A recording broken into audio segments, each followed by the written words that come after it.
You're welcome back. Now, shelter is perhaps one foremost basic human need, if not the most important. But in the sprawling metropolis of Accra and its outskirts, finding a roof over one's head can be a headache that comes at a high expense.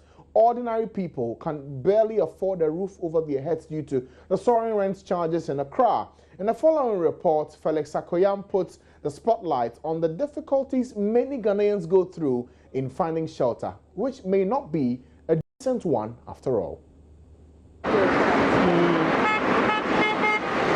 Housing is one of Ghana's biggest development challenges. Ghana's housing deficit stands at 1.7 million, according to the Ghana Real Estate Developers Association. More than 15,000 housing units must be built each year for the next 10 years to deal with the problem. But with no strict policy to regulate the sector, the housing challenge continues to worsen, especially for low-income earning urban dwellers. In some parts of Accra, almost unimaginable affluence can be found side by side with nearly unthinkable poverty, a clear evidence of a gaping chasm between the rich and poor.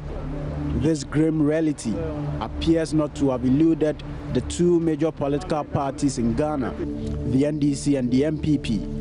Hence, the two parties in the last 2 decades have come up with varied proposals in their manifestos in a bid to solve the country's accommodation deficit. For instance, the opposition MPP in their 2012 manifesto promised to build affordable housing units for rent across the country in partnership with GREDA. The housing agency will support the provision of affordable housing for Ghanaians eager to buy their own homes. Non-profit community-based housing development will be encouraged based on successful models in other countries. The governing NDC, on the other hand, promised to promote brick and tile manufacturing using the opportunity offered by the availability of natural gas offshore Ghana. Support the use of pozzolana cement in the construction of both public and private housing units. Set up standards for engineering infrastructure covering road designs, electricity, water, telephones, and fire hydrants to suit all communities and income groups. However, for some Ghanaians, both governments have done very little if you consider what they promised on paper. Nothing, perhaps, really depicts the country's housing problem more graphically than finding teenagers sleeping on the streets.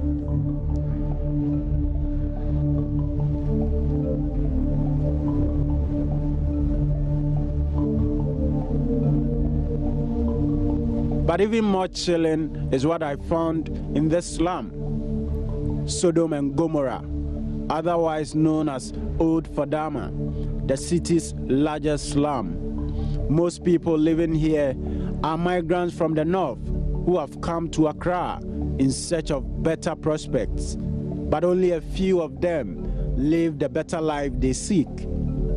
From dirty streets, choked gutters, and flimsy structures, poverty is all too obvious here. I have come to meet 17-year-old Nihad. Nihad is a senior high school graduate from Yendi in the northern region. She is here to find means to further her education. She has been living and working as a head porter for almost a year. Back in Yendi, Nihad was sharing a room with 2 people, her mom and sister. But here at Old Fadama, the number of people she shares a room with has increased significantly.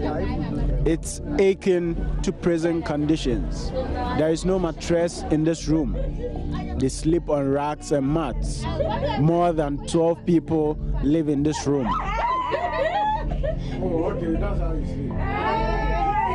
I have been here for almost 10 minutes and I am already suffocating because there is intense heat in this room. Even with this fan up here, the heat is still unbearable. 12 people sleep in this room every night, and this is how they sleep. One sleeps at the other side, the other sleeps at the left side, the other sleeps at the right side, but you have to put your legs on the other person you're sleeping close to because the room is not big enough.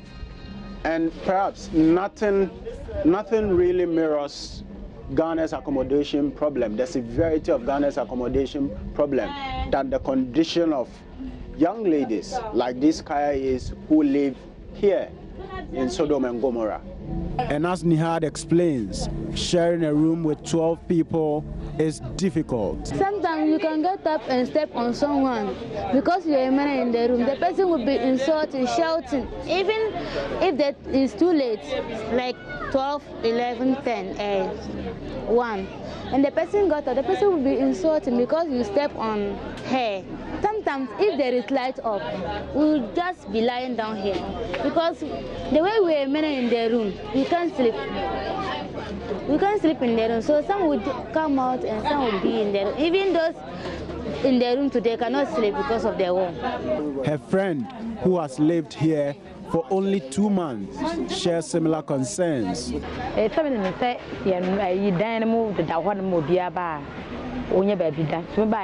there were many rooms available for everyone who needed shelter. But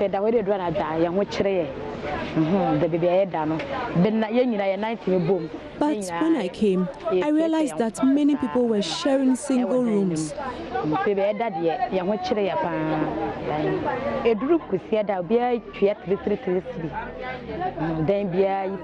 But Nihad and hundreds of other people are living here because they cannot afford the escalating and prohibitive rent charges in Accra.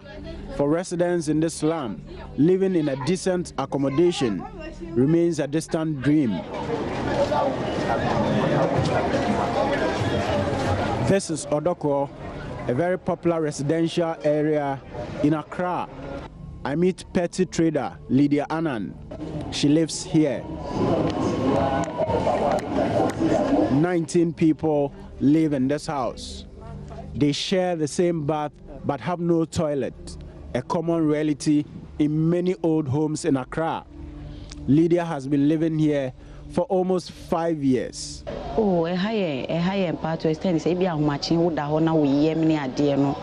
And we a problem, Cassiapa. Inti Emma got I die in Nemuno, a man fall to toilet in the idea instead of toilet in so bang. The lack of toilets in this house is a big problem for us.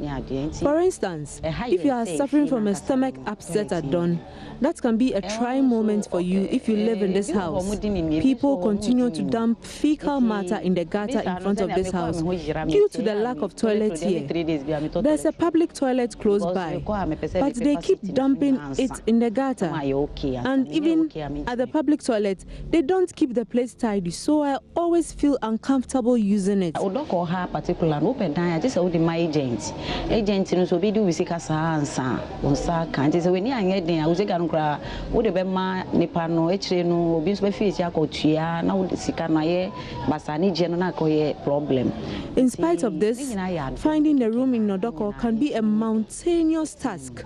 You can only get a room through an agent, and most of them are not trustworthy. They can take your money and spend it without getting a room for you. So many meters, 700. 70 Ghana. Say 2 years in the tsunami pair, Namasama 2 years. It's not up to me to determine whether we have done enough or not. It's up to the people of Ghana and the programs that we are putting in place to help reduce the deficits. And so I'm not in a position to say yes or no to what we have done. Through government-private partnership arrangements with Angle Resources, we are also doing 10,000 housing units at Amasaman. And again, we have also collaborated with Sati Real Estate to do also 10,000 housing units. They have completed about the 500 units ready. It's on the market now for sale. It is very sad that today, as a nation, we have this huge housing deficit and we are not doing much about it. People continue to get married and continue to produce children, and our population continue to increase. Housing for the people is not going to stop. It's not a project where you call a contractor, give him a project, and he executes 1,000 houses, and then he walks away, and you think you have done something.